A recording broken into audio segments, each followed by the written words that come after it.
सुप्रभात बच्चों, हमारा आज का विषय है हरियाणवी भाषा का उद्भव व विकास।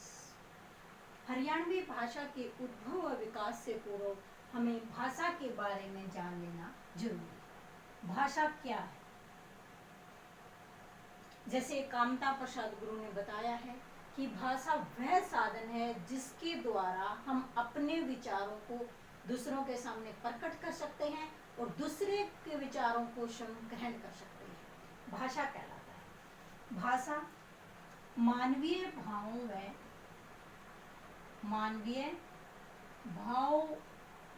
व संवेदनाओं का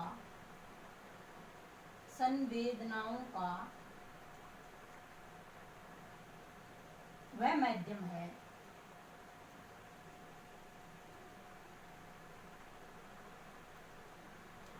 जिसके द्वारा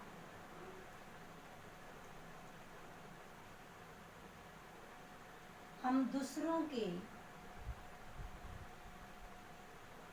भाव व गुणों को, भाव व विचारों को ग्रहण कर सकते हैं।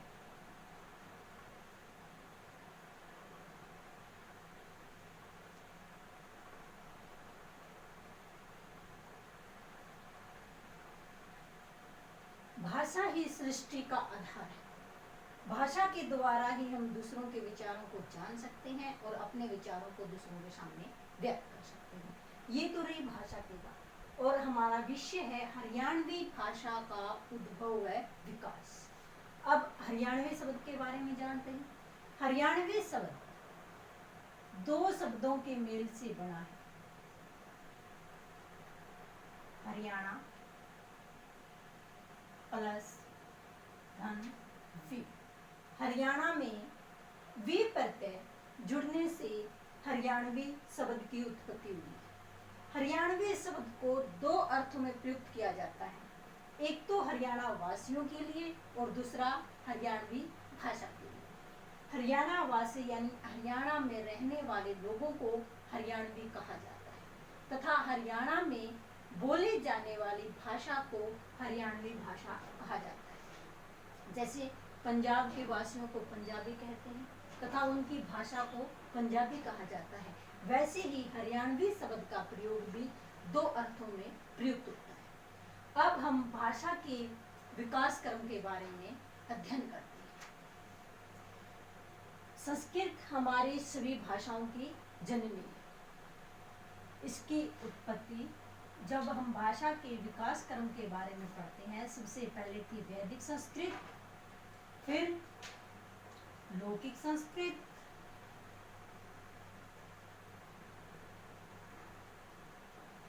उसके बाद पाली, फिर प्राकृत, अवहट,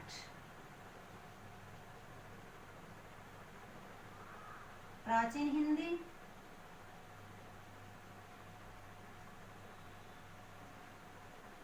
मध्यकालीन हिंदी,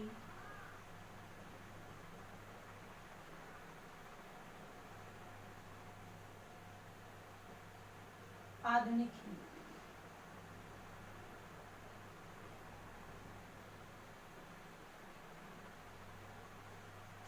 ये हमारी भाषाओं का विकास करना। जैसा कि हम सब जानते हैं, सभी भाषाओं की जननी कौन सी है? वैदिक संस्कृत। वैदिक संस्कृत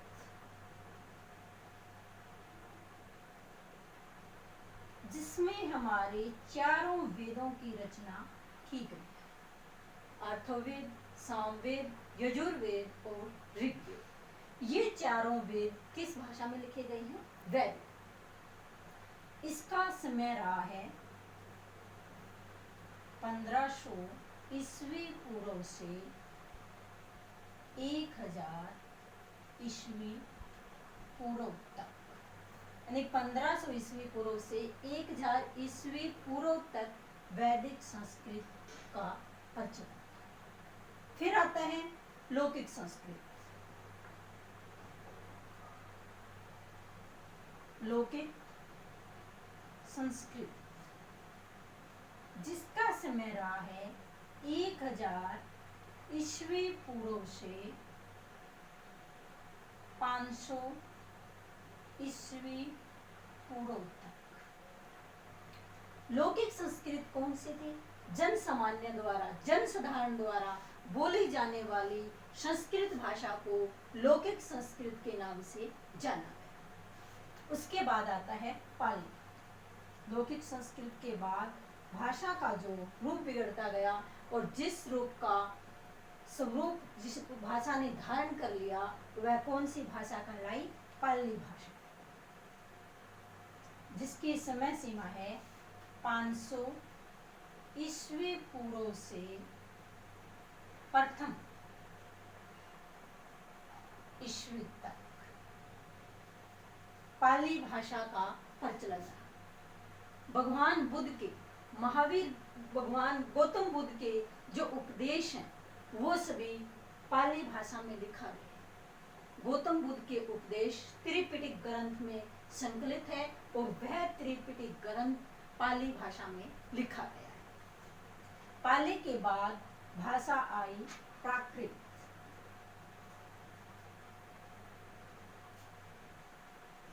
जिसका समय सीमा है प्रथम ईस्वी से 500 ईस्वी तक। प्राकृत भाषा भगवान महावीर की जो जैन धर्म के ग्रंथ है वे प्राकृत भाषा में लिखे। जैनियों की भाषा कौन सी थी? प्राकृत भाषा। और उनके उपदेश, उनकी शुक्तियां और उनके महान ग्रंथ सभी प्राकृत भाषा में लिखे गए। प्राकृत भाषा के बाद आई अवहट, जिसे अपभ्रंश भी कहा जाता। अवहट का बिगड़ा हुआ रूप ही अपभ्रंश कहलाए।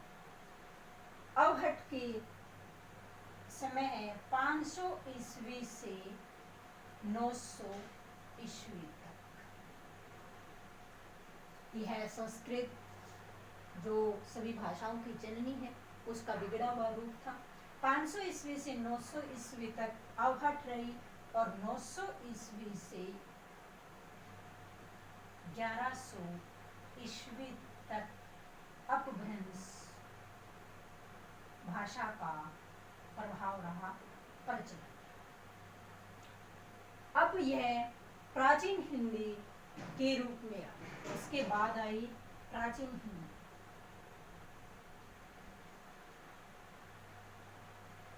प्राचीन हिंदी की समय सीमा है 900 ईस्वी से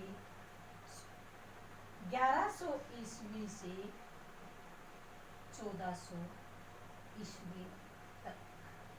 जिस भाषा का प्रचलन रहा, जिस भाषा में हमारा साहित्य लिखा गया, जिस भाषा में साहित्य रचना हुई और जनसाधारण ने जिस भाषा का प्रयोग किया वह प्राचीन हिंदी के नाम से जानी गई। मध्यकालीन हिंदी।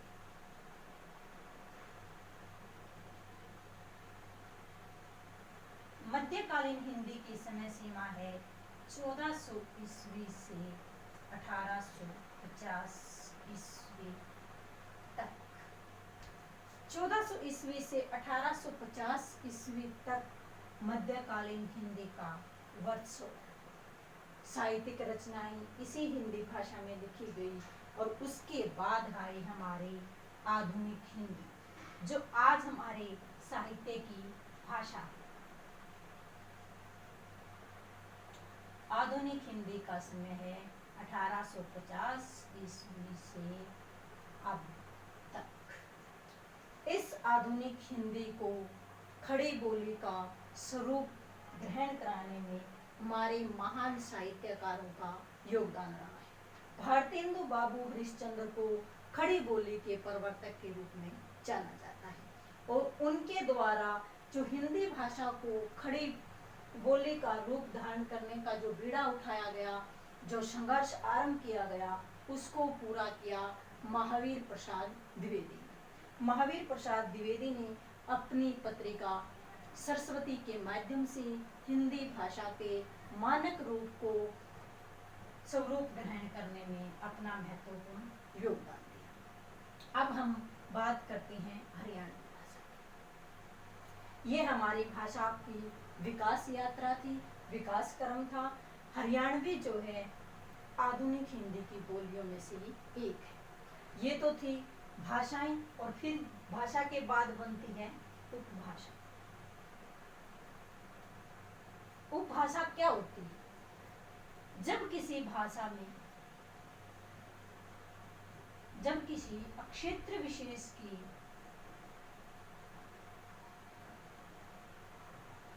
भाषा में साहित्यिक रचनाएं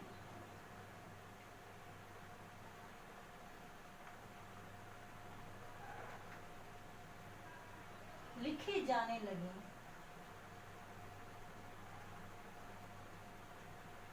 तो वह भाषा उपभाषा बन जाती है।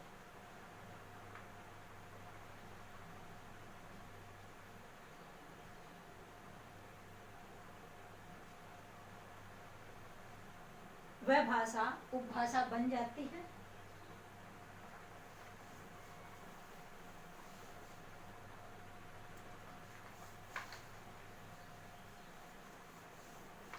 अब हम उपभाषाओं का अध्ययन करेंगे। उपभाषाओं को 5 वर्गों में बांटा गया है। उपभाषाओं को 5 वर्गों में बांटा गया है।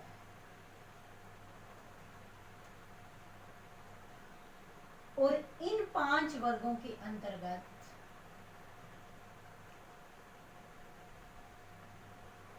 सत्रह बोलियां आती हैं।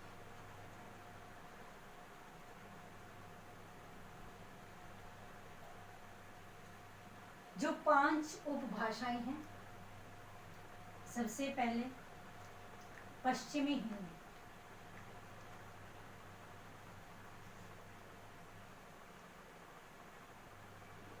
जिसकी उत्पत्ति शोरशैनी अपभ्रंश से हुई है।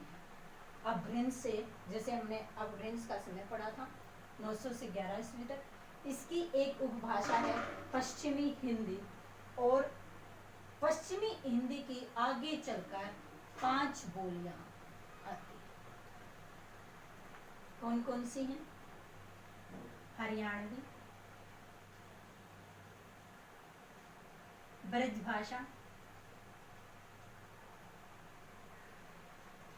बुंदेली, कनौजी व खड़ी बोली। ये 5 बोलियां पश्चिमी हिंदी के अंतर्गत आती हैं।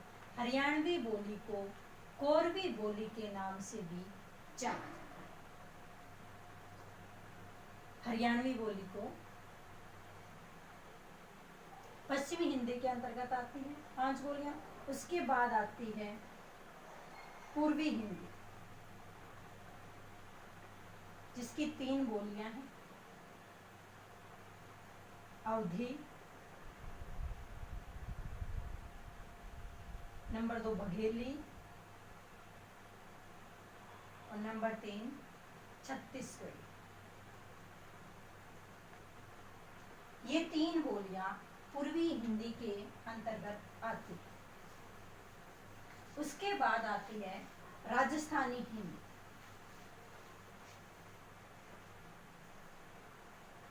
राजस्थानी हिंदी, राजस्थानी हिंदी के अंतर्गत 4 बोलियां आती हैं।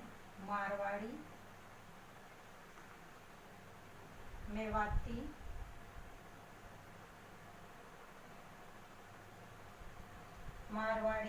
मेवाती, जयपुरी, मालवी। ये 4 बोलियां राजस्थानी हिंदी के अंतर्गत आती हैं। फिर आती है बिहारी हिंदी। बिहारी हिंदी के अंतर्गत 3 बोलियां आती हैं। मैथिली, मगही,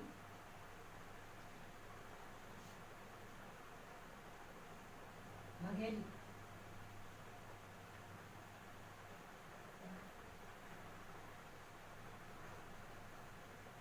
मैथिली, मगही व भोजपुरी।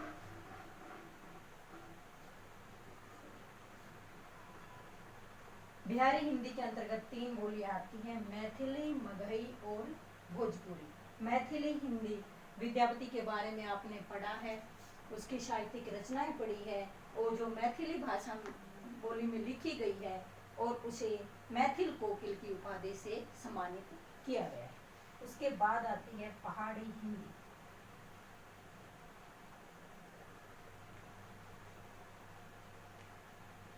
पहाड़ी हिंदी के अंतर्गत 2 बोलियां आती हैं, कुमाऊनी और गढ़वाली। बच्चों, इस वीडियो में हमने भाषा के विकास क्रम, भाषा की विकास यात्रा, उपभाषा की प्रमुख 5 भागों के बारे में तथा उसके अंतर्गत आने वाली 17 बोलियों के बारे में अध्ययन किया। इससे आगे वाली वीडियो में हम हरियाणवी भाषा के उद्भव व विकास क्रम का अध्ययन करेंगे। धन्यवाद।